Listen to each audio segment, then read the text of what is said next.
is Katie, and this is Classically Black Podcast, where we talk all things classical music and being black in the profession. With Delaney being salty in the background. Okay. Well, it's your fault. So it's never my fault.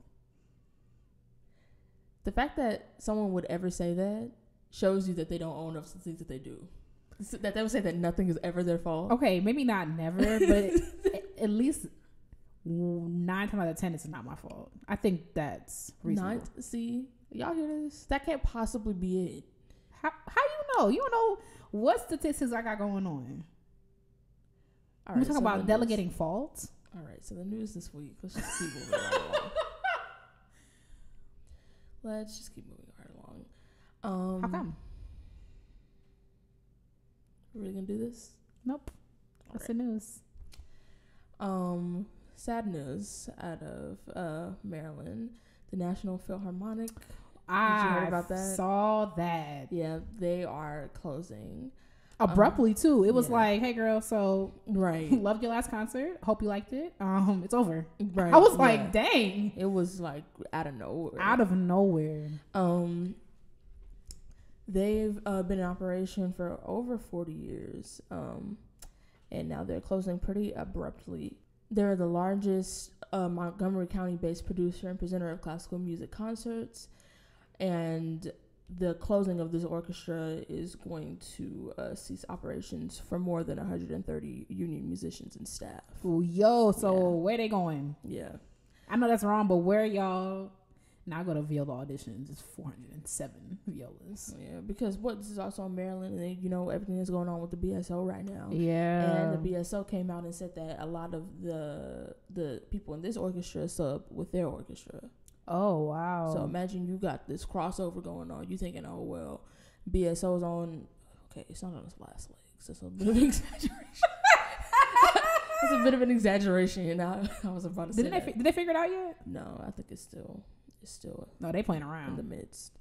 But imagine that, and you're like, okay, I gotta, you're trying to supplement that income. That is a mess. And now this happens. The orchestra has been suffering financial problems in the recent years, and it did not get their request for an additional $150,000 in funds approved by the county council. That's crazy because when I saw that number, because I read it too fast when I first saw this story, and I thought it was a National Philharmonic, and I was like, the National Symphony Orchestra. I was like, I thought it was NSO too. I was like, what y'all doing? Okay, we know y'all not doing nothing in DC, but like in regards to orchestra, I was like, wow. And then I read it closer, but I was like, orchestras' lunch budgets are $150,000. Yeah, because I was like, that's not even that much money. Not even in the grand scheme of orchestras. Yeah, for how many people? Because you got the orchestra and the staff, and Yeah, that's to me that's very very sad because it's like y'all could find $150,000, but maybe it's not even about that. Maybe it's like we need $150,000 every year or something like that. Because y'all can't be closing down for $150,000. The county council president said that the local government has given the National Philharmonic more than $2.5 million in recent years to support the orchestra. But, quote, as the county begins to look at equity across all our investments, this level of investment isn't sustainable for one organization over the long term. So I guess that's why they stopped approving their requests for additional funds.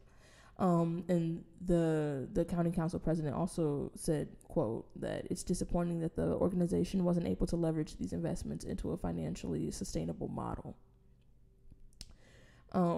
And that she hopes that the artists in the orchestra will reach out to their Arts and Humanities Council to help cultivate new artistic endeavors that will continue to enrich the community. So what it sounds like to me is that they're saying that they gave them enough money and that I guess they didn't create a financially sustainable model.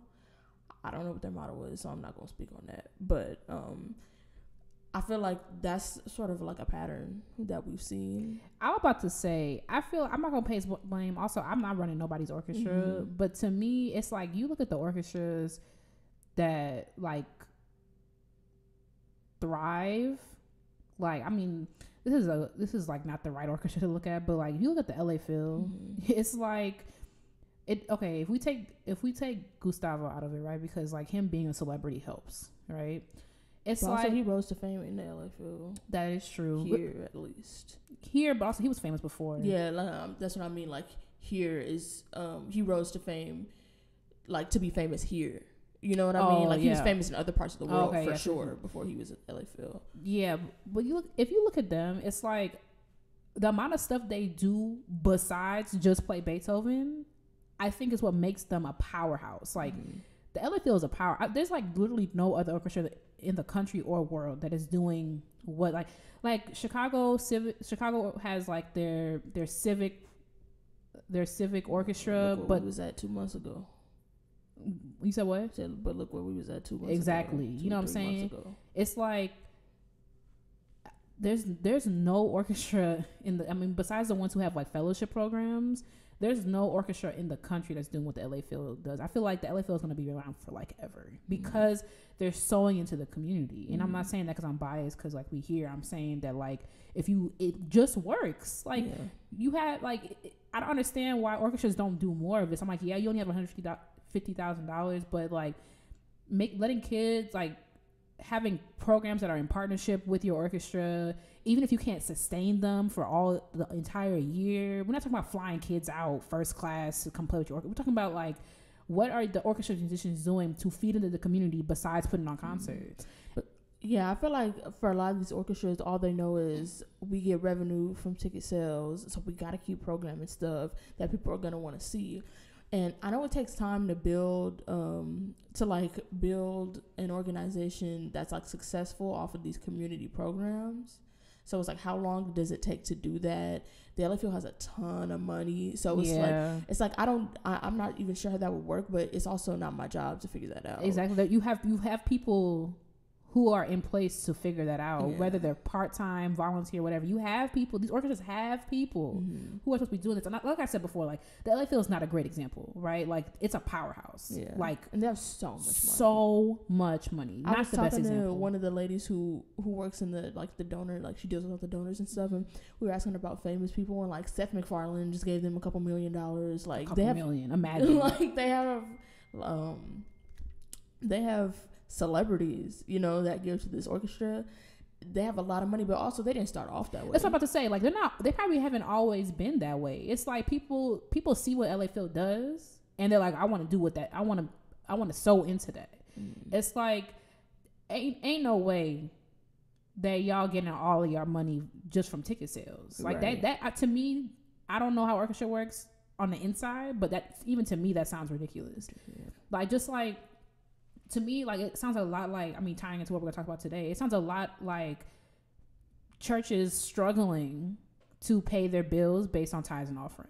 It's like there has to be something else there. Like a lot of churches do like extra sales. They might do like a bunch of stuff to try to get more money because sometimes tithes and offering, especially with the congregation that you're dealing with, is not enough money. And remember, you got to pay the pastor, you got to do all this other stuff. So it's like, I feel like orchestras keep trying to do the same stuff and it's not working, and y'all keep trying to do the same stuff. Like, I just don't understand why y'all can't reach out to other orchestras. Is it a pride thing? Is it like a NDA thing? And be like, what are y'all doing that we could do? You know what I'm saying? Like, you look at Orchids, that's Baltimore, right?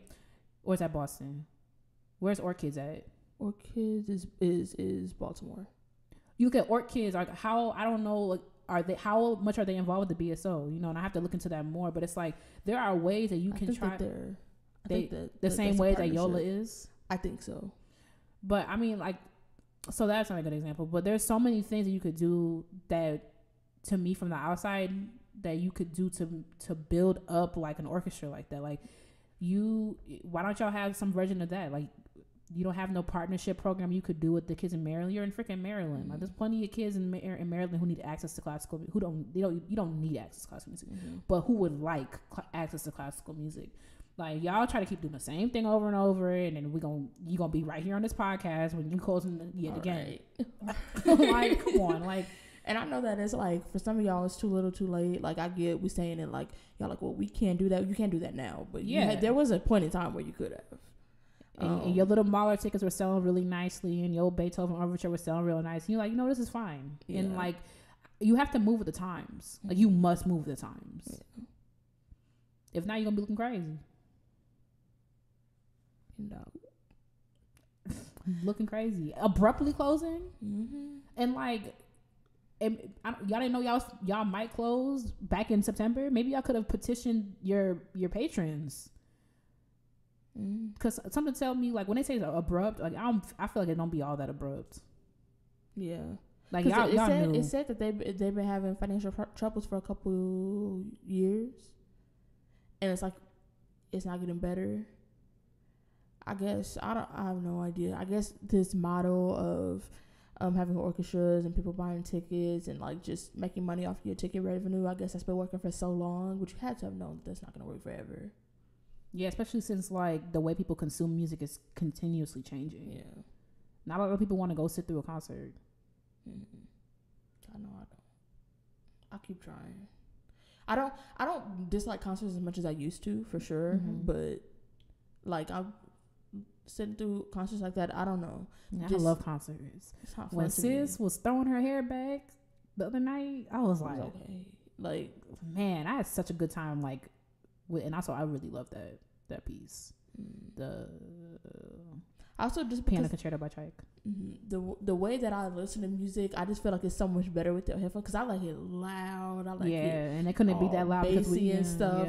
Yeah. I'm just like, dang, I'd rather listen to this with my headphones on. That's the first thing I noticed. Every time I go to a classical music concert outside, I'm like, why is it so low? Because first of all, I'm half deaf because of where I sit in the orchestra, and I like stuff loud. Like I'm a relatively loud person. I like loud things. And that's the first thing I noticed. I'm like, but they can't bump it because we're literally in the middle of a neighborhood. But man, I had such a blast watching her. She was throwing them curls back. I said, yes, ma'am. She was having so much fun with it. Right. Anyway, that's not what we're talking about. That actually is what we're talking about next. Yeah, I was just gonna talk about or basically just say congrats to Gustavo, because he just celebrated his 10th know I got a anniversary. My heart for Gustavo. Okay, his 10th anniversary at the LA Phil, and we were at the concert. Whoop, Bravo whoop. Gustavo. They had a Gustavo puppet. Bravo Gustavo. That's cute. They had a Gustavo puppet. Let's pull over. Let's pull over. Y'all need to go. Is it on his IG or is it on the LA Phil's IG? It's probably on both. I'm finna look. I'm about to y'all have to go look. That, first of all, did not look like him. Y'all did him dirty. Secondly, what the heck? It was like a big old Gustavo puppet head with like a conducting, like people, you can hold his arms and make it conduct, and there was a guy standing inside of it, and like you could take a picture with it. It was creepy. It was creepy as heck. It was creepy, but it was standing outside. It was funny. It was. I wonder how much that thing cost. I was gonna say something so trifling. Well, I'm glad, but the Lord. What? Lord. What are you gonna say? Nothing. It was terrible. What are you gonna say? Would love to know. Oh no, it's so bad. Not moving on until you tell me. So. I was like, probably about as much as the. Go ahead. Probably about as much as that orchestra needs to open up next season. Wow. You told me to say. I probably edited that out. That is bad.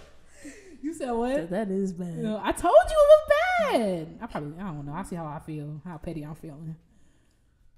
Ooh, Chile. That's not funny. I'm a classical musician, and that's sad. That's not funny. Oh, they don't have it because I knew they was bogus for doing him like that. Okay, it's on their story. What the heck was that on their story? What are these? Oh, that's him and Natalia Lafourcade are doing a concert. I got a free ticket to that. I'm not going though. At the anniversary concert, Chile, it featured 20 students from Yola National Festival. Ooh. Or actually the Yola National Institute. Yeah. Because 2 of them are not in the festival. But the Yola National Institute, which was started by my team over in the learning department. Okay, executive director of the LA Phil. That's Gustavo. Oh. No, he's musical director and artistic director. The same thing. Executive director? Okay, not. Okay, they don't have an executive director. Yeah, it's you. Keep up.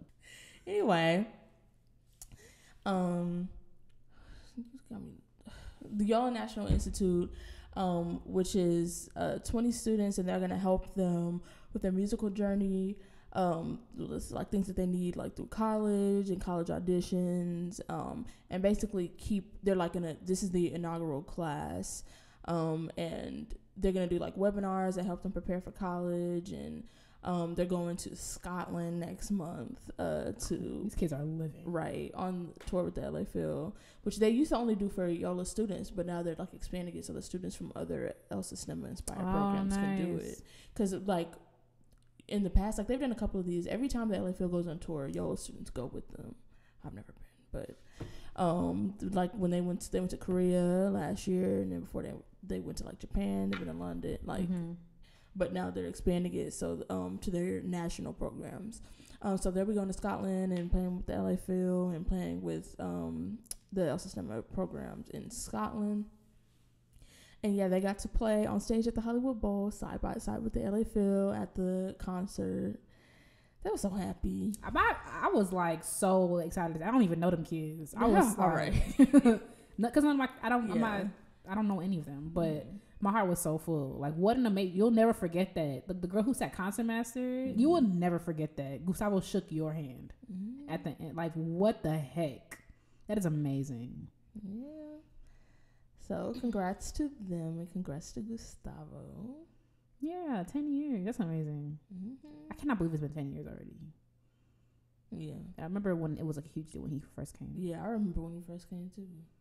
I don't know why I didn't even play...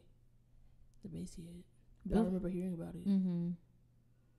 But yeah. Hey. All right, let's move on to intermission. So this week is a short segment called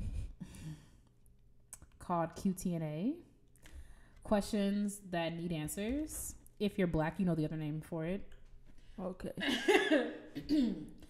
And these are just like, how do I explain? These are questions that people want to know the answers to, like just general questions.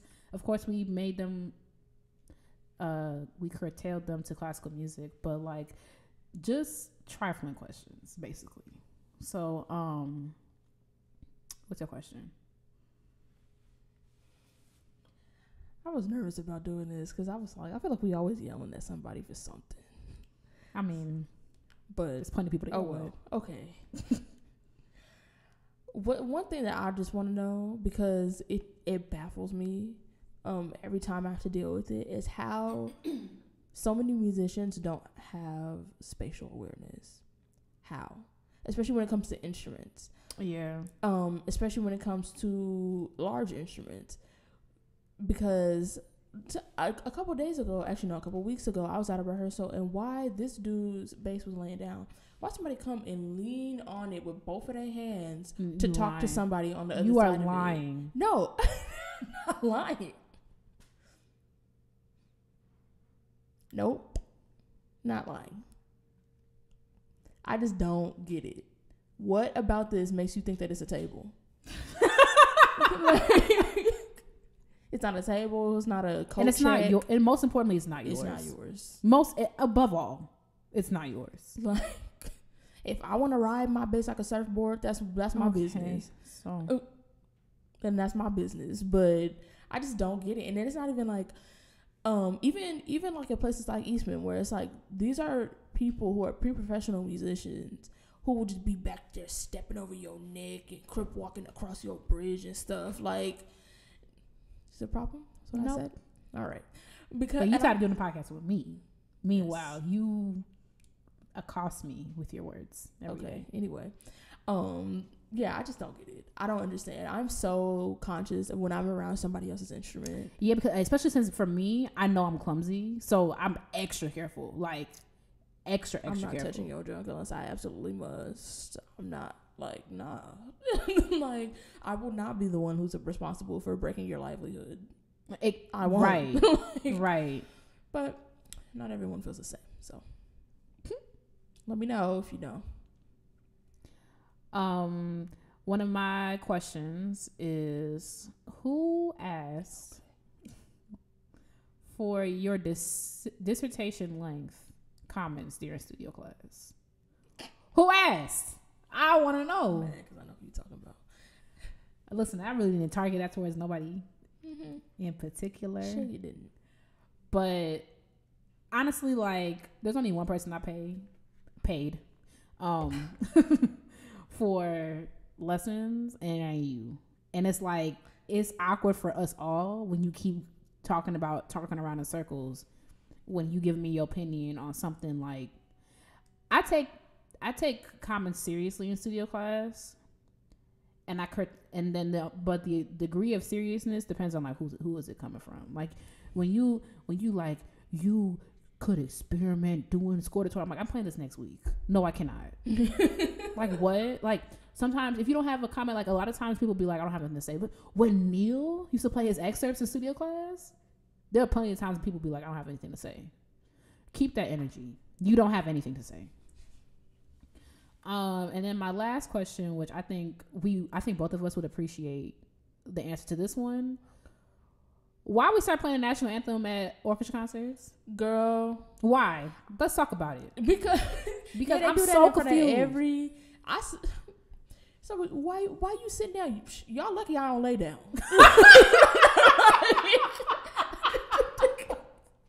Yo, when we were walking over, right? Yeah. During the national anthem, and we went to our seats and sat down. Everyone looked around. I'm like, I'm not standing for this. Like, there's nothing to celebrate. That's a great question. Like, there's nothing for me, like, to stand and salute. Like, you know what I'm saying? Like, to me, like, I refuse. I don't say the pledge. I stopped saying the pledge, I think around my senior year in high school. I haven't had to say the pledge in a long time. No one's asked me to. I used to in like in school, but like since I've been, I mean, but in high school I didn't have to say it. We never said it. Y'all never said the pledge? Mm-mm. Yeah, we said the pledge every day in high school. I stopped around senior year. I think middle school was when we stopped saying the pledge in high school. I mean, in school. Wow. No, in Illinois they're still saying the pledge. Wow. And when I taught public school and when I substitute teach, I would remain seated. For like until I see like change behavior in this country, there's literally no reason for me to participate. Pledge my allegiance to that flag. Like my grandmother said, you pledge your allegiance to Jesus. Right. Or I don't know, whatever you believe in. I'm just curious as to when it's like, okay, whatever. Y'all do it. Y'all do it at sporting events, but why are we doing it at concerts? We used to do it like my senior year in undergrad, we started playing the national anthem at like every concert for orchestra, and I'm like, why? The Hollywood Bowl concert I went to before this past one that we were at, it was Carnival of the Animals and some other stuff, Symphony Fantastique. They played it, and there was this one dude behind us singing his heart out. Me, my mom, and my stepdad stayed seated, but he was like, he was singing loud, and like I was like, all right then, sis, if that's what you. Yeah, I mean, a lot of people like. I'm not gonna tell you what to be proud of and what to be happy for. I'm low-key jealous of Drake when "Oh Canada" comes on. Drake is belting. I'm like, belting. I'm like, imagine. I wonder how it feels to be like prideful of your country. Like, what an amazing. I mean, that's how I am when the Jamaican national anthem come on. Like, belting. But like, they don't play the Jamaican national anthem in America. Yeah. So, I'm just curious. When do we start doing that? That reminds me on the read when Kid Fury got he got signed for that show or whatever, and Crystal started playing the Jamaican national anthem on the show. I don't gotta remember to do that. That is freaking. I'll remember that. I love Crystal. We don't deserve her. All right, let's move on. Oh, I have one more question. Oh, you did? Yeah. I wouldn't have gone back to back. Oh no. Well, my last one is, I'm just so curious. How do y'all deal with having rude teachers? Because I don't know how, because somebody gonna have to get cussed out. Because like people like I'm teachers who are super super rude to you. Like I don't respond well to negative reinforcement. I don't have to be coddled. Like, there are some things that my teacher have said that have gotten me together. Like, you don't have to be nice to me all the time. But a teacher that's just rude and people come crying after their lessons because their teacher told them that they ain't nothing, they ain't never finna be nothing. Like, you know, like, I couldn't imagine an adult saying to me, another adult, exactly, that I'm not gonna. First of all, that I'm not gonna be nothing. Thing. You should have known that when you took me in at the audition. We were both there, sis. That's the main thing. Because first of all, like I get it, I'm here to study with you, but at the end of the day, I'm grown, and you're not gonna talk to me any kind of way. Speaking of, I don't remember one time. Oh my god,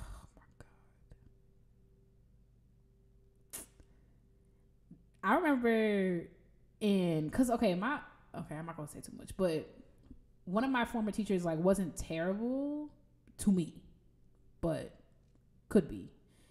But one time, I asked her, because sometimes I like to check in with my teacher and be like, am I progressing the way that you thought? I like to ask. Scary question. Because I want to know. I'll ask my teachers, am I progressing the way that you would hope that I would progress? And this particular teacher was like, what, you need to be coddled? Like, you need to, and I'm like, I'm asking a question about my progress that I'm paying you for.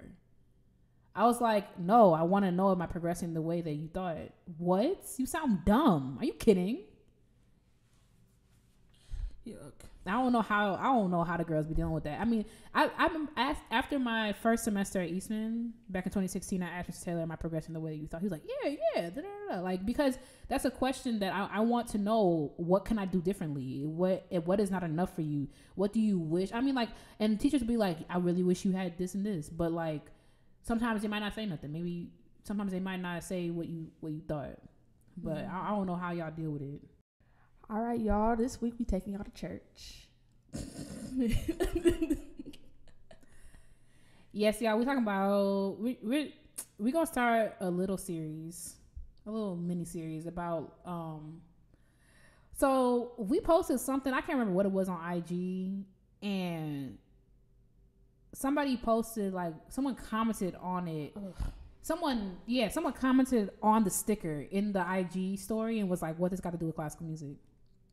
And the minute I went to go tell her what it had to do with classical music, the comment deleted. And I was like, God saved you, because I was literally, I'm not doing that, right? I'm mad because I didn't even see it. I don't get notifications from Instagram, and I was mad when you told me that. I was like, dang, I wish I had seen that, because then I would have been all deep in their Instagram. Yeah, like, so this little series, like, what does it got to do with classical music? We're going to look at some music and see, like, how classical music has influenced it, or how, or vice versa.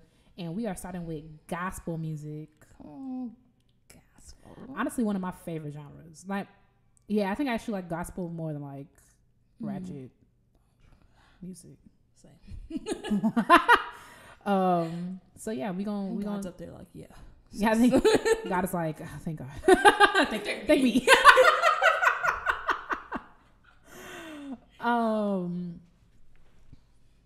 So yeah, so we're gonna talk about like our experience growing up in church, and then like we'll bring you this. Hold on, here we go. So talk about your church experience. Talk about growing up in church, all that stuff. Like what was it like? Like, tell me about that.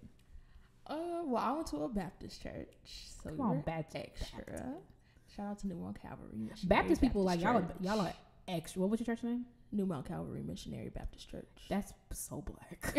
That is New Mount Calvary. So there was a Mount Calvary, and somebody wanted to be a pastor. So New Mount Calvary Missionary Baptist Church.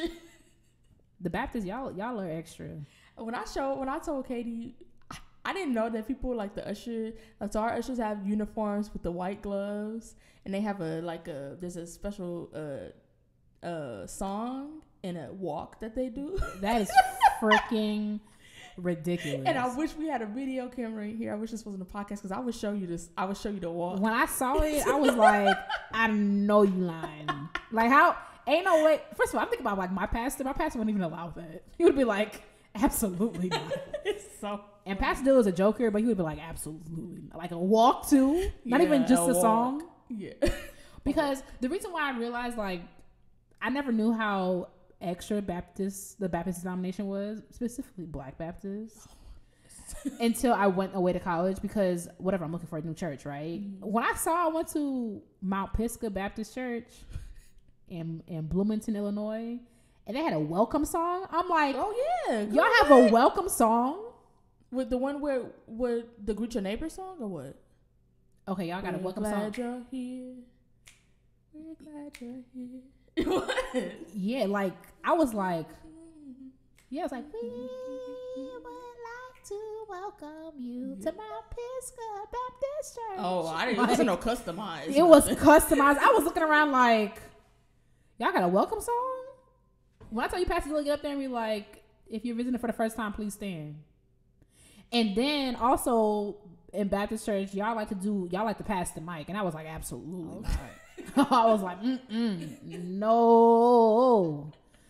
Like we be like, please stand. And so we can acknowledge you, and it'll be like people around you greet you, and you get a welcome packet, you fill that junk out, and that is it. And the pastor will email you.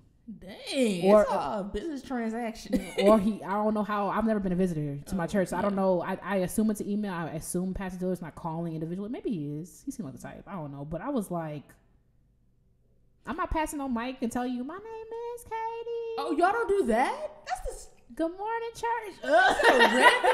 You don't say who you are? No, I'll tell you. We'll be like, if we have any first time visitors, please stand and remain standing. And then that's it. And then they'll be like, we'd like to welcome you to First Church of God Christian Life Center. Thank you so much for visiting us. Like, there's so many churches you could have been at. We take it not lightly you're here this morning. The ushers have handed you a business welcome packet. Please fill out the form in the packet and return it to the ushers after church. You would say your name? Thank you so much for visiting this morning, and we hope you enjoy your time here. That is literally it. And you sit down. I've been to other churches though, because I've been to a couple different. Because I grew up in a Baptist church. Our pastor died, so like it was like it changed a little bit. But then I've been to we started going to this Presbyterian church a couple times because that's the church that I would play at a lot. Oh, okay. That one and this Methodist church, and then an AME. Okay. Church, and I feel like for sure the AME church we passed the mic for sure. AME church is, in my experience, I went to AME for a little bit of time. They're also very structured and very extra. They're less extra than Baptists, but very structured. I'm like, First Church, like my church is structured, but not like that. Like I feel like Baptists, they have like a formula. It's like even the way the ushers dress with the hat and the all white. It's intense. Like Baptist people are intense. Well, they have the white gloves and white gloves. It's like and white stockings and white shoes. Like that's intense to me. Ushers at my church, it depends.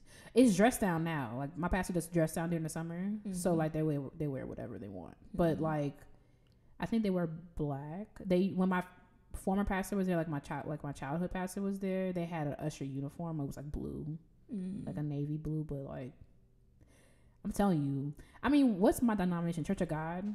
So it's not, we have structure, but it's not like, we have like, and another thing growing up in church, like was we had children's church. So like after you get at a certain point, then they send all the kids off to children's church. And also, I know you said this was weird because we had like for children's church and stuff, like if you get stuff right or something, you would get something called monkey bucks, which is like that is weird as heck. What the heck? And I remember my sister had dumb monkey bucks. I'd be like, dang, yeah, give me some. Like monkey bucks. Yeah, from like Sunday school and stuff. Man. Like if you got stuff right about the Bible and like you did well in Sunday school, you might get something, and then you could go and get stuff like I got like a Bible crossword puzzle book. Because I like doing word games. You go like, I think like every third Sunday or something, they open up the little store and you could get stuff. You get like Jesus themed stuff, with your monkey bucks. It wasn't just like you could get panties and stuff. Like you said, get panties. Yeah, like it was like church things that you could buy. But the fact that y'all have a store, listen, my church was not like that. Well, not like a store. It's not a store. It's set up in one of the rooms in the church where they just put stuff out. It's not like a gift shop. My church has like a low key. It's not a gift shop. They'll be like, you can buy. I think did they stop doing that? They used to sell my pastor's sermons online, and they got like some shirts. You buy stuff when it's time for stuff. That's how my church is. It's like if we gonna be in a parade, there's shirts for sale. It was like 99-cent store stuff. Oh, looking back on it, yeah. Man, actually, all I knew. I didn't have, the thing that's weird about me, I didn't have a lot of church friends, right? So, like, I went to church. Like there would be no reason that I would miss church on a Sunday. Absolutely, there will be none. There's nothing. There's you. If you're sick, God will heal you. Like if your leg hurt, there's an elevator. Like there's no reason. If the world is ending, good. We'll all be gathered together. Right. It's like there is no reason. Not good. To miss church. So I grew up in the church, like whatever Sunday school. I have memories of like you do the little worksheet. They teach you some little kiddie Bible, like because they're not teaching you about like freaking Lazarus dying. You know, it's like some like you coloring Noah's Ark and junk like that, and then like you get graham crackers and juice after. That was my favorite part. And I actually had a friend named Melissa. And Melissa stayed in junior church way too long because you got snacks. Like, but I was looking at her like, girl, it's the same snacks every week. It's graham crackers and juice. That's not even a good snack. And then the church game amped up when I moved from junior church to like the youth group.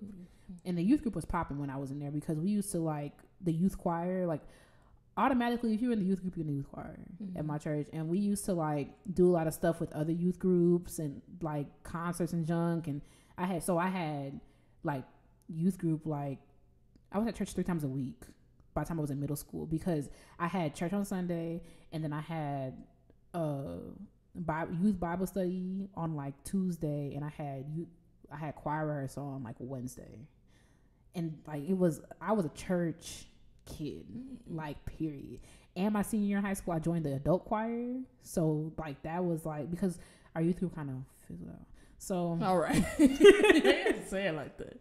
So like I was like in the adult choir and we would travel. Like now the youth group is lit again, like, and I think that has a lot to do with my pastor has kids that age, so it's like he's really growing the youth, like they are lit.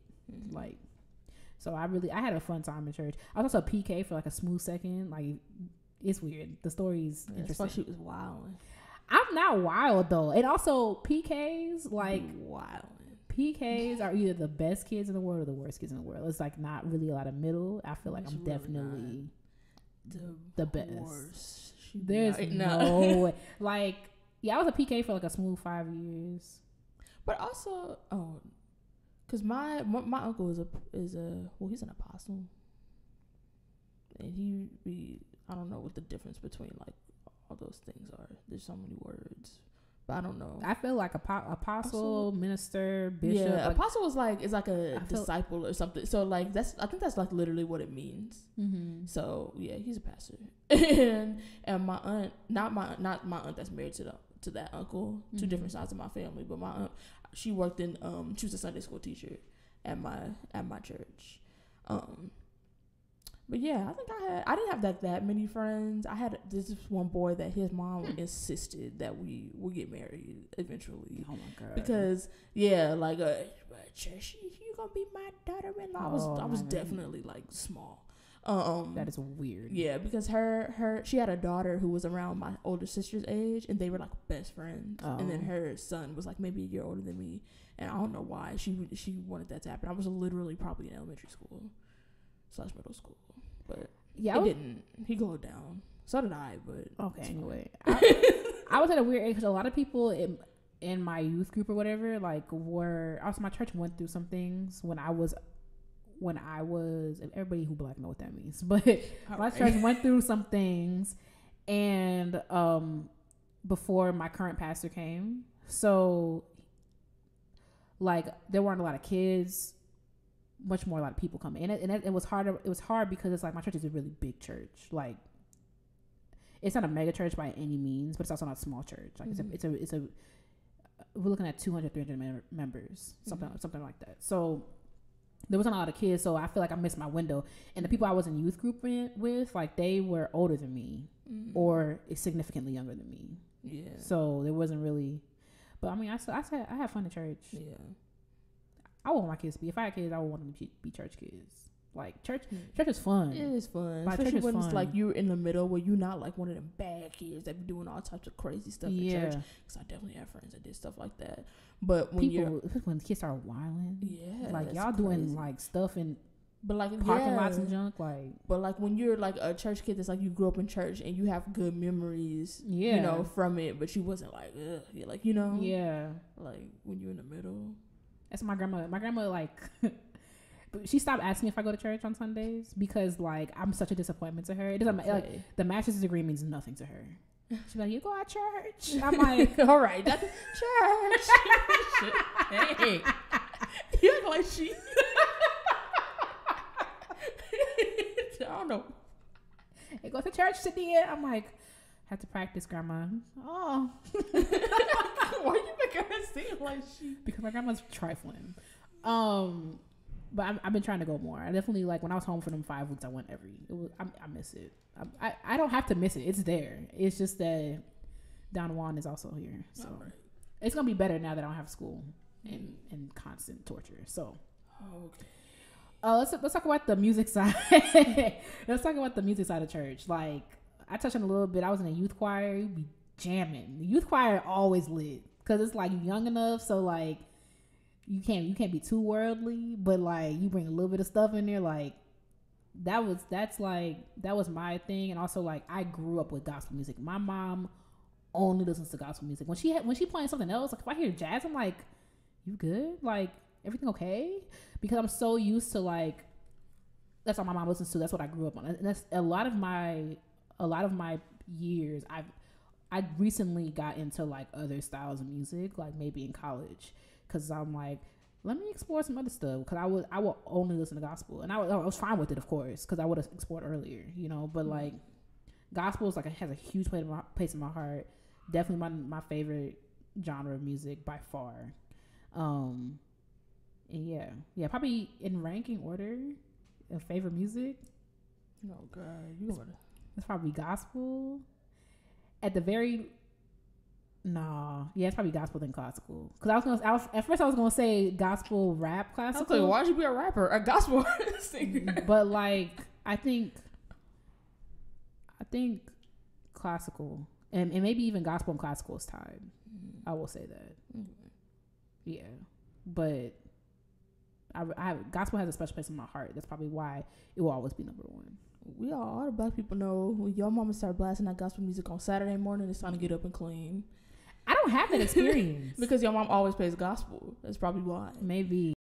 Well, anyway. But my musical career basically started in church because from like being smart, my older sister can sing. Like she was a singer. She used to want to do that. She went to interlocking, like all that kind of stuff. So she was like one of the church like stars because she was one of the people in the choir who could actually sing. Yeah. And because she was in the choir, of course, when I was old enough to be in the pastor's choir, which is like the kids choir. Mm-hmm. That's cute. Like pastor's babies. That is so freaking cute. When I love church. To be in that, I was in the pastor's choir for years. Hated it because I can't sing. I didn't hate it. I hated it for a while. But, okay, hate is a strong word. I didn't like it. Oh, yeah, I was in children's choir, too, but we didn't really do much. Yeah. I don't have any memories of children's choir. Except for Jessica getting a solo that one time because her mama was the pianist. I'm like, Jessica can't even sing. Okay. But you know what? They would make everybody solo. So now they'd be like, go ahead, baby. Meanwhile, you know I can't sing. Some of the kids cannot sing. I had a solo one time. It wasn't even a solo. I was singing with somebody else, which is fine because I can't sing. Right. Yeah, they would have you go up there. Like everybody would have like to do like for some people that got more solos. Yeah. Like my sister and a couple other people that could kind of sing. But yeah, I didn't really like that. But I also did learn. My first instrument was piano, and I learned that from a woman at my church. Mm-hmm. So yeah. Did church music or being in church ever influence? Like you just said, like your first instrument was piano, but like the church music influence your journey in classical music besides like for you, of course, besides piano? Like how does it influence bass at all? Does it influence you wanted to get into bass? Like talk about that a little bit. Well, besides piano, no. Just because I learned bass and viola and had nothing really to do with church. And I didn't start playing in church until a couple years after I had started playing bass. So they're not really related, but my journey into classical music was definitely through someone at my church, because that's how I got introduced to classical music, was playing, the John Thompson books, Little Fingers learn how to play and that kind of stuff. But other than that, I wouldn't say so. Yeah, for me, like, even though I spent a lot of time, well, let's see, I started viola when I was 10. When I was 10. So, oh no, I'm lying. When I was 9, it doesn't matter. But I started viola when I was 9. So at that point, I was only doing church once a week because I wasn't in youth group yet. So honestly, it's like I went to church on Sunday and I was at church all day because like at that point I was like a PK. So we had church from like literally 8 to 3 on Sundays. And after that, it's like, okay, I go about my business. Like the rest of the week continues. Like I feel like church was so separate because I was so young, like from my life during the week. So when I wanted to play viola, I had nothing to, like, I didn't even think about like, oh, like instruments at church. Like, do I want to play a church instrument? Like, don't play drums. Like, I was like, people know I started playing viola because of my friend Demaria. So church didn't really influence my classical music at all, like, at any point. I remember one time I was watching some gospel musician perform. I think it was like probably Donnie McClurkin, and I remember seeing classical musicians in the back playing along. I'm like, I want to do that. Like that would be cool to do. But aside from that, like classical music and church never really mix. I mean, to me, even today, I'll talk about that a little bit later. Like they don't really mix well for me. Just because of the nature of my playing. Like, I can't do all that. So all that stuff Caitlin be doing with the little riffs and this. And like, I can't. Like how the organist be all. The organist be behind them. And, cause I saw a video of Caitlin. Shout out to Caitlin. I saw a video of Caitlin playing at her church a couple of years ago. When she went back to Birmingham, and like the organist is behind her and she's just improvising. I'll be up there looking crazy. Right. I wouldn't even know where to start. Whole notes. I'm doing a scale. Right. Might as like like this time nigga the church play baby. I'm like, I'm not playing anything. But Pastor Dillard is musical, so he'll be like, so what is this?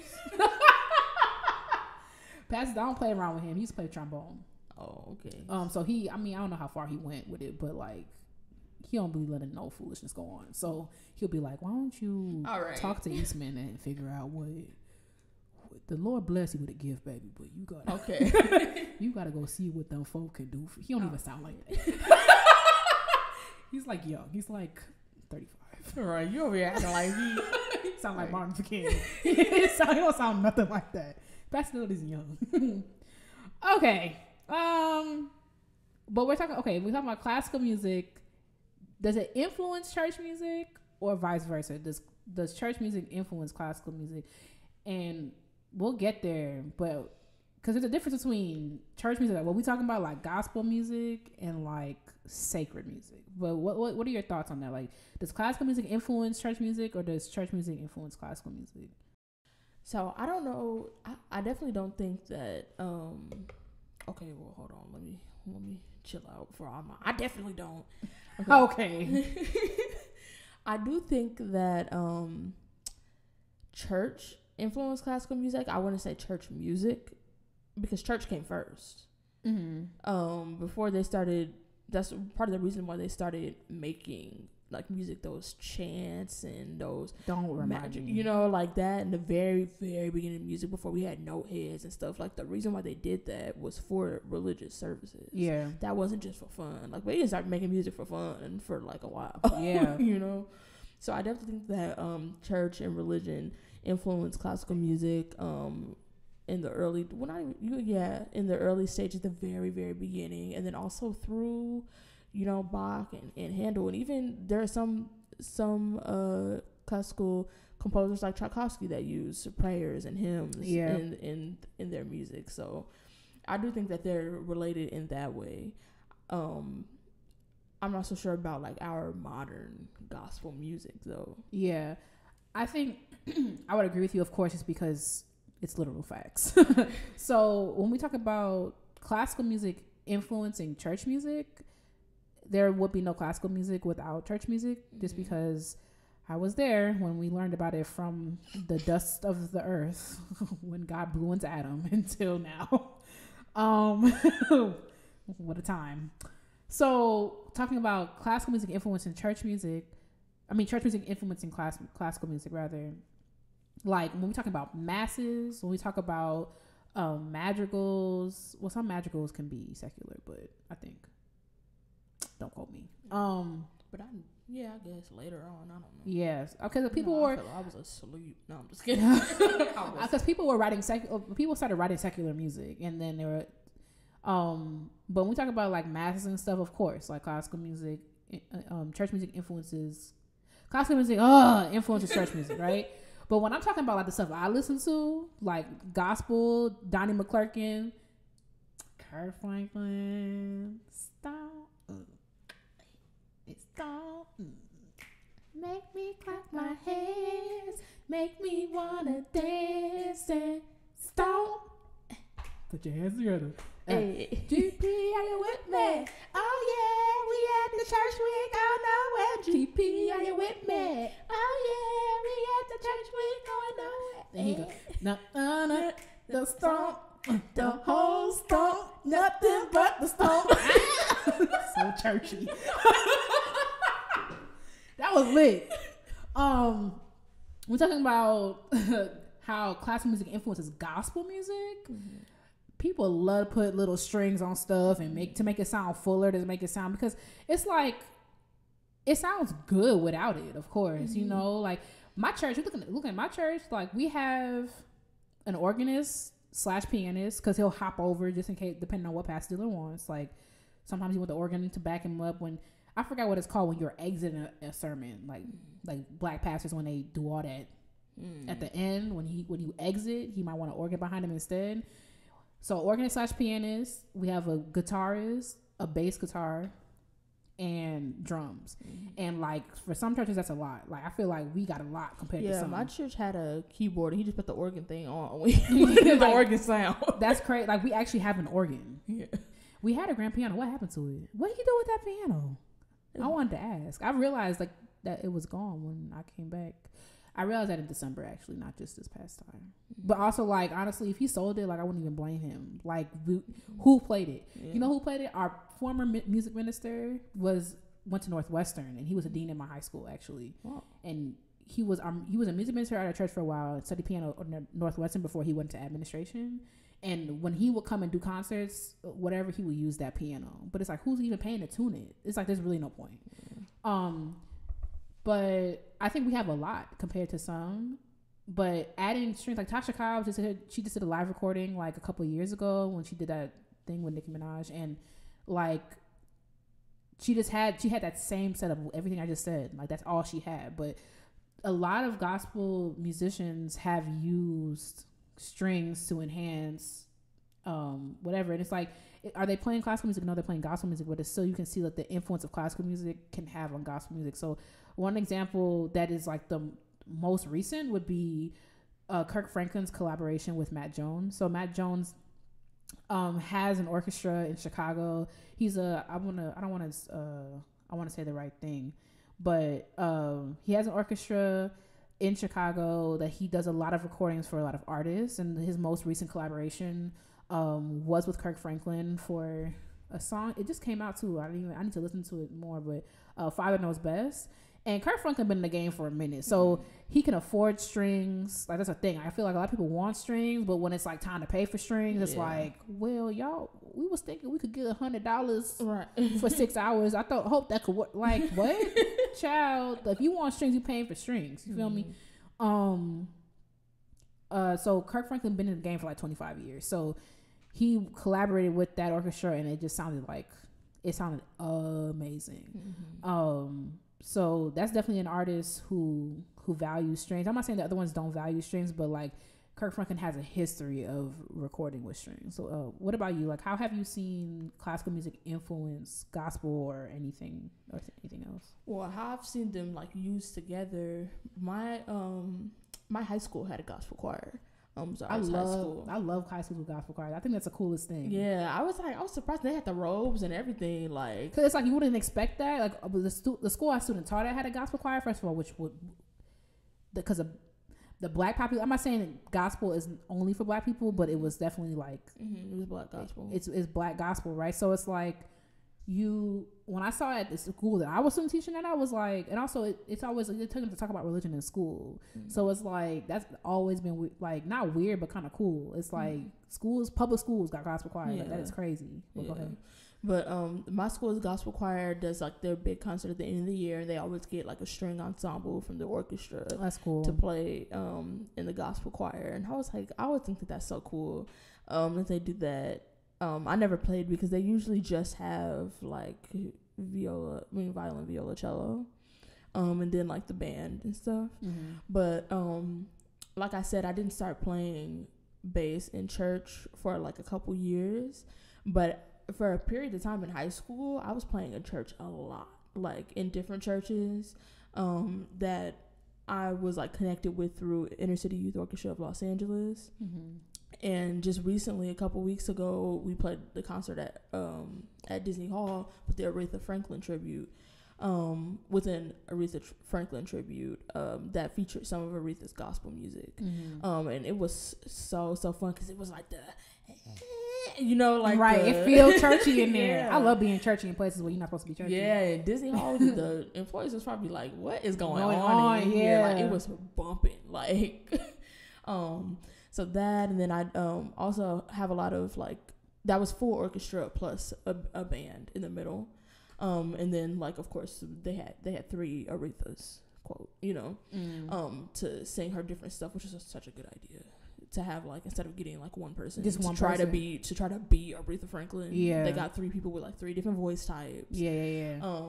But yeah, we played some of her gospel stuff, and then I played a lot of like hymn concerts, like where we would play like hymnals for orchestra.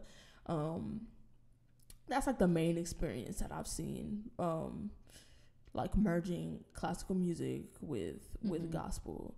It's usually like I will say it's usually not the super like upbeat churchy song that I've experienced like playing. It's usually like hymns and stuff like that, or sometimes spirituals, which is different, but yeah. I mean, anytime I play at church, like I kind of got out of it this time, but like Pastor was like, "Well, I'll see you next time." Okay. Because I get nervous playing at church. Like when he didn't know I was leaving out of town, because I was supposed to play like the Sunday, like on the 14th at church, and I was so nervous because I was like, "What my phone play? Like I could play instruments for you." Like, because when I play at church, I play hymnals, but like because I don't know how to do all that flashy like improvising stuff. Like I'm gonna have to have somebody got to help me write something, because I have to play when I like in August or something like that. But my experience has been playing hymnals. That's the easiest thing. You go in the hymnal book, you learn the melody, you might put a little chord on the end of it. Like I've always played hymnals, but think about when it comes to upbeat stuff, like what you need but a drum set and organ or a keyboard, But we played that whole Aretha suite, had all her stuff in it, and like they arranged it for orchestra, and like it worked, Oh, yeah, I'm sure. Yeah. Like some of the stuff, I don't know. Like I'm trying to think of a song that it wouldn't like. Of course, like a slow song, like "Great is your mercy towards me, your loving kindness." Like that would work, right? When you talking about an upbeat song, like make me clap my hands, we can put a string in there. Like, what are you gonna add? I do remember it having this crazy rhythm in the gospel section. It was like the bum bum bum ba-da, like that one, like that the piano does. Yeah, we had that, and I was looking at it, and then I was like, "Oh, I hear this in church all the time." It just looks crazy on the page, like so they had us doing stuff like that, But as I feel like I would be so much better off. I think I told you about this, like that gig I took a couple of weeks ago. I would be so much better off playing more stuff like that, because I feel like when I play a lot of etudes and of course excerpts, that's all I play. Etudes, excerpts, and like the same concerto, right? So it's like my playing gets stale because that's all my brain knows how to do. Like everything is like everything is that, and like you give me a and I'm like, how you even play that? I'm like, I'm sitting here with a master's degree looking at it, like how you even count that? Like I need to figure out how I'm gonna do more of that, because it's like my playing feels stale sometimes. I'm just like, I play the same stuff all the time. and I might switch it up with a little etude in the middle. We got some trills in it. You know what I'm saying? Like, it's crazy. Like, I need to do more of that kind of stuff. I wanted to give an honorable mention to the queen, like the GOAT, Yolanda Adams. Like, a lot of her recording music uses strings in it. It's real strings because, like, Yolanda Adams ain't using those synthesizers. But come on now. Like, she, like, MIDI and shit. Can you imagine? I couldn't imagine being Yolanda Adams settling for. It's like like, the world doesn't deserve her. You know what I'm saying? And it was crazy to me. I figured actually Kirk Franklin has alluded to this. It's like, if he wasn't a gospel musician, he would make so much more money. Like, same thing with Yolanda Adams. When she did a tribute recently, like the Whitney Houston tribute, and it's like, Yolanda Adams will embarrass anybody out here. Like, I can't think of somebody in the game right now who can sing better than her. Can you think of somebody? Like, who sings better than Yolanda Adams? There's literally no. I'm trying to think. Selena Gomez might not. Could you imagine? Yikes! What a flop. But you know when they do Yolanda Adams. Hey, now what a flop. You suck. Selena Gomez. I was just kidding. I was kidding. I thought you meant the joke. I was like, shit. No, I got the joke. I'm just saying, like, imagine doing when Yolanda Adams has a movie, like a life movie or whatever, and freaking they hire like freaking Ariana Grande. Well, Ariana Grande can blow. She just you doesn't. Think so? No, she just doesn't on her music that she has out. I've heard her sing, but she can't blow. Yeah. She has a strong voice, like you know how she never gives her a strong voice. She doesn't sing like that, because I remember like just watching her like on Nickelodeon and stuff. Some of the songs that she would do on there. Oh yeah, I'm about to say I remember Ariana Grande sounding way better. She doesn't sing that type of music like for her own like pop. She does like pop stuff, but she can actually like belt like. I remember when the girls were mad about that fish movie when they made Hallie the Mermaid instead. Not that fish movie, The Little Mermaid. Y'all are arguing about a fish.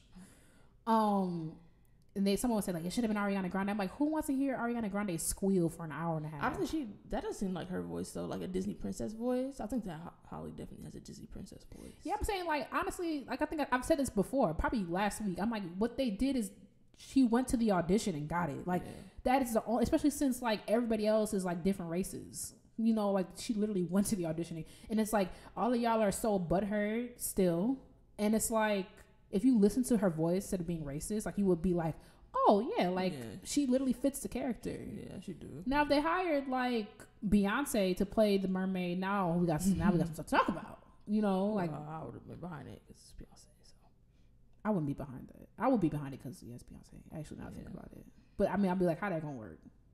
I said Beyonce, she gonna make it work. Beyonce was Etta James. You said what? Said Beyonce was Etta James in Cadillac Records, which she did an amazing job, I thought. Yeah. All right, so let us know if y'all like church music. I love church music. I love church. I love when people start falling out and junk. Speaking in tongues. They don't do that in my church. They do that at my uncle's people church. Don't speak in tongues in my church. Yeah, I mean, like, it doesn't make sense. People know. I've heard pastors like say like little things like that's crazy. I can low-key want to learn how to, but also that's not. I might as well just want an actual language. Yeah, I don't think it's a language you learn. It's a language you feel. You have to have the gift of speaking in tongues. Okay, it's okay. I guess. I mean, it's a collection of sounds that sound like words. They sound like words to you? Well, no, they're supposed to. That's why it doesn't sound like gibberish, but it is. Because it's a collection of sounds that a lot of languages use to like make it sound like you're speaking a language. It's interesting. That's why I was like, but you can like learn like you can like learn it. I've never heard of people speaking in tongues. I mean, like not learn it like you go to a class, but like you can watch a video and they will map it out like how. Oh, like how it's structured. How it's structured. Yeah, that's what I mean. Oh, I'm about to say I've never heard. I mean, but also like I want to. Could you imagine? I majored in tongues. Oh my God, they would look at you like, girl, rebuke this demon. Oh God, you know, blacks would be hurt about that. Well, we could give some of our favorite. We're gonna give some of our favorite gospel. Oh yeah. Songs. Okay, let's talk about some of our favorite gospel songs before we move on. Right. I guess we could alternate. One of my favorite ones, because we just started talking about Beyonce. One of my favorite ones is "He Still Loves Me" from the Fighting Temptations, which is Beyonce. What's his name from the OJs? William something. He's one of the singers from the OJs, and yeah, but that's the main two singers in that, which I love that song. And some of Beyonce's some of Beyonce's gospel stuff is good, but I love. Have you seen the Fighting Temptations? No. And you can't say that to me about Mr. Holland's Opus. You didn't see the Fighting Temptations? It's a church movie. I've seen parts of it, okay. But to say like I've seen it, I'm gonna say no. I've seen like it's like The Color Purple. Mm-hmm. I've never sat and watched Color Purple all the way through. Like I've seen The Color Purple because I've seen enough parts of it because they played it every Sunday on BET. Mm-hmm. But the Fighting Temptations, I've seen pieces of it a couple times. I love that song. But yeah. One of my favorite songs ever is "Faith That Conquers" by Vanessa Bell Armstrong. Definitely a song I listen to if I'm going through it. Like I'm gonna listen to that song. Like I freaking it's old, but a lot of my gospel artists are older gospel artists because like just how like I've grown up. Like I love Donnie McClurkin. I love Fred Hammond. Like those are older people. There's newer people in the game right now. Mm-hmm. You know, like Jacqueline Carr is newer. Like she's like 20. But like I'm like I like the oldies. How about what about another one? Speaking of Fred Hammond, one of my favorite gospel songs ever that's like an uplifting gospel song is "He Lives" or "Celebrate." That song used to scare me when I was a kid because of like in the second verse he describes like the crucifixion. It used to kind of creep me out. Yeah, I can see that. Now it's like such a like an uplifting. It's one of my favorite songs to listen to on Easter because it's like he's risen just like he said. Like, just like he said he would. The Lord is Savior, no longer dead. Right. It's like ratchet low key. He's like, listen, he did everything he said, period. Right. Exactly. Like, phone him. Gang. Like, y'all thought I know he lives. Period. I believe he lives. Like, my down. I'm sure he lives. Well, don't tell me no different. Just like he said gets me every time. I'm like, yeah. Period. Just like he said. Period. I'm so annoyed. One of my favorite, Donald Lawrence. Man, what a king. I love him. The prayer of Jabez is like one of my favorite songs. It's really just a Bible verse that he put into the song. Man, I have a lot of favorite gospel songs. Yeah, I have a couple more. To be honest, I have a couple more. I'm gonna rattle them off. Yeah. One of my favorite ones is "You Love Me" by Karen Clark Sheard and Kiara Sheard. God, I freaking love them. I love Kiara Sheard. My sister actually sang that in church with this lady. It's like a very emotional song. Like it's crazy. But that song, Zill's version of "Is My Living in Vain," it's crazy good. And what else? I'm thinking of "The Best in Me." He saw the best like by Marvin Sapp. "The Best in Me" and "Never Would Have Made It." Those are two songs that will make me cry every single time. I remember when "Never Would Have Made It" came out. It's like honestly, it don't matter where you are in the service, you gonna have to sit back. It's gonna be at least 30 minutes because people gonna start falling out because I'm like oh my god, that song, those two songs give me every single time. It don't matter. That's a guaranteed song that everybody gonna get the sheets. Everybody falling out. Yeah, guaranteed. And then my last one, which of course, unfortunately, I have to shout out Kim Burrell because she's trash. But "Have Faith in Me." I don't listen to a lot of Kim Burrell. Neither do I because she sucks. But that's the one song that I'm like, I really, really like that song. I have a bunch.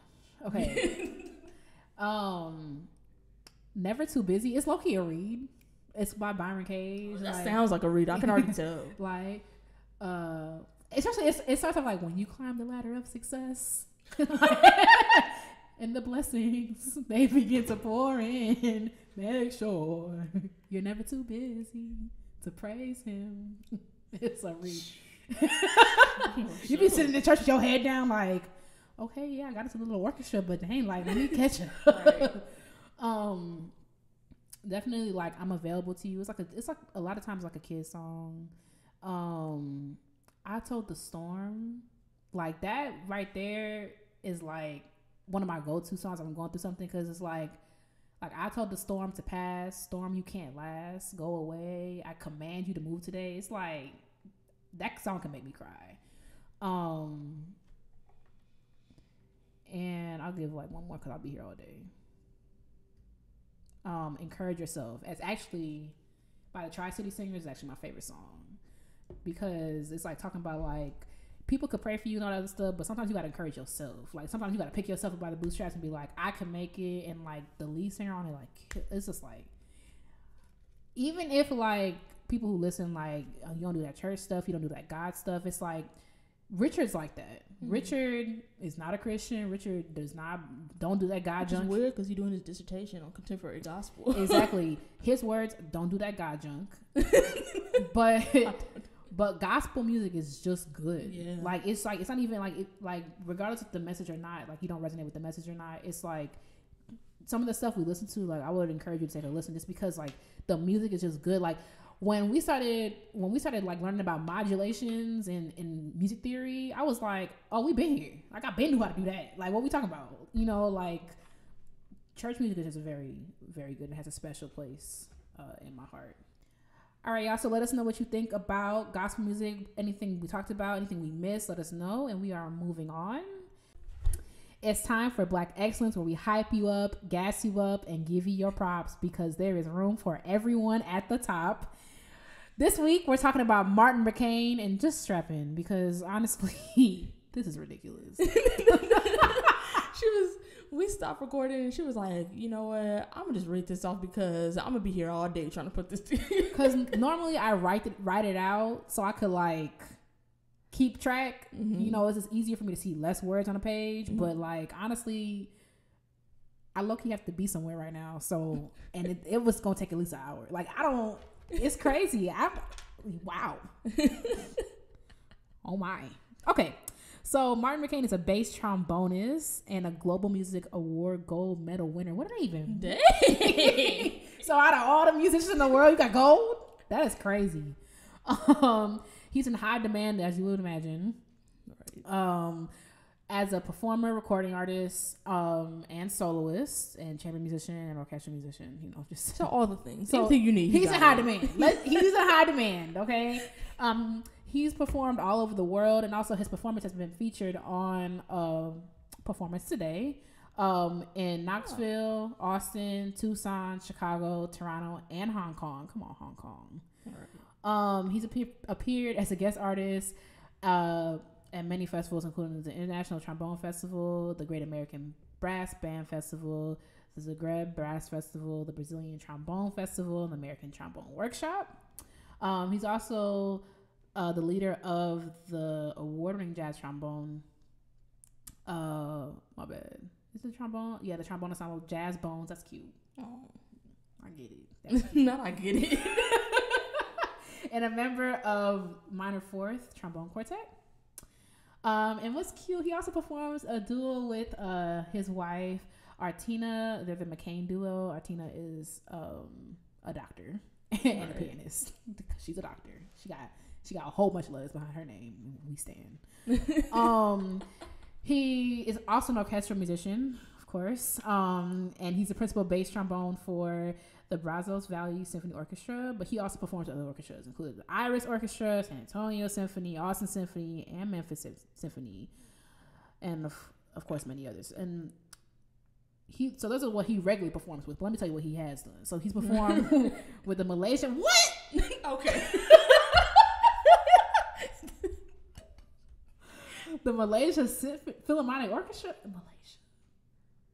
Houston Symphony, Amarillo Symphony, Charleston Symphony. Okay, can you put these in order like the world, because I'm getting whiplash. Yeah, I feel like if I had a map in front of me, like we would have covered everything. So right, Antarctica. I mean, well, that's on tour for 2020. So. Right. He has a prize of winning the International Trombone Association's Donald Gaxley solo bass trombone competition and the Kai winning jazz trombone ensemble competition. And he did that twice. So Imagine being. I don't understand how y'all this sickening. Right. It's crazy. And also he's been featured as a soloist with the Croatian Army. See, it's like every country. The Croatian Army Wind Band, right. The United States Army Concert Band, and the United States Army Brass Quintet. Okay, not quintet. What's the word? Quintet. There we go. Quintet. I mean, I get it. You got a lot of words. It's a bunch of accomplishments. He had no regard for your edges or mine. You see, I can't even say the word quintet. That's a simple word. Right. I'm over here. A musician tripping over quintet. All because of you. No. Dang, Martin. Like, and he's been featured on, you can hear him on various recordings with Summit Records, Naxo, shout out to Mara, and Equilibrium labels. And by the way, he's released 3 solo CDs titled Trombone Czar, Russian Treasures, recorded live, Shades, and Trombone Czar, the extended version. So he was like, I snatched your edges before, and I'm gonna extend it. Imagine being so popular that you could record a live album. Beyonce just did that. So you the Beyonce of trombone. He's the Beyonce trombone. God damn. Wow. And imagine being so popular that recording 3 albums can be a by the way in your career. Like at the bottom. If that was me, it would have been the first thing you read. Hey, my name is Katie, so I recorded 3 albums. One of them is live.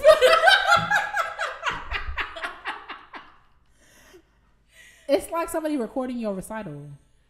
Right. But it's supposed to go well. Because people gonna buy it. Right. What a concept. That's crazy, dog. And he's the 4-time winner of the Global Music Awards. 4 times? They're probably like, all right. They probably just see his name on the list and it's like, all right, so we already know what's going to happen. I can imagine. If he won it 4 times, he probably was like, let me get the other girls a chance. Right. Yeah, that's probably, that had to be what it is. 4-time winner of the Global Music Awards and was featured in their Emerging Artists. Emerging? If he's emerging, then what's next? No. Sorry, let me finish it. Emerging Artists in the edition of the Billboard magazine. Currently, he's an artist teacher.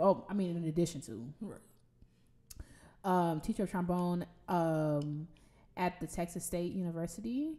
And in this, he's teaching trombone and trombone choir and jazz trombone. And his students are also sickening because they go to places like Eastman and Juilliard. Right, so y'all need to just start writing him thank you notes. Yeah, his students will never be able to repay him. Wow, what a debt to carry. Shout out to Martin. It's also his birthday, so I'm gonna put that in the post as well on Instagram. So wish him a happy birthday. Don't be rude. All right. Shout out to Martin and all his accomplishments. Right. Oh, by the way, it will be his birthday the day before we release this. So when we release this, what day is today? Today's the 20th. His birthday's tomorrow, the 21st, and we release it on the 22nd. Yeah. Happy birthday! Right. And stuff. Not and stuff. Gang on your birthday. Right. What time for the birthday? Okay, I quit. You got a piece of the week? So my piece this week is the Mendelssohn String Symphony in D minor. Have you heard that? Yeah, I really like that. Really? Mm-mm.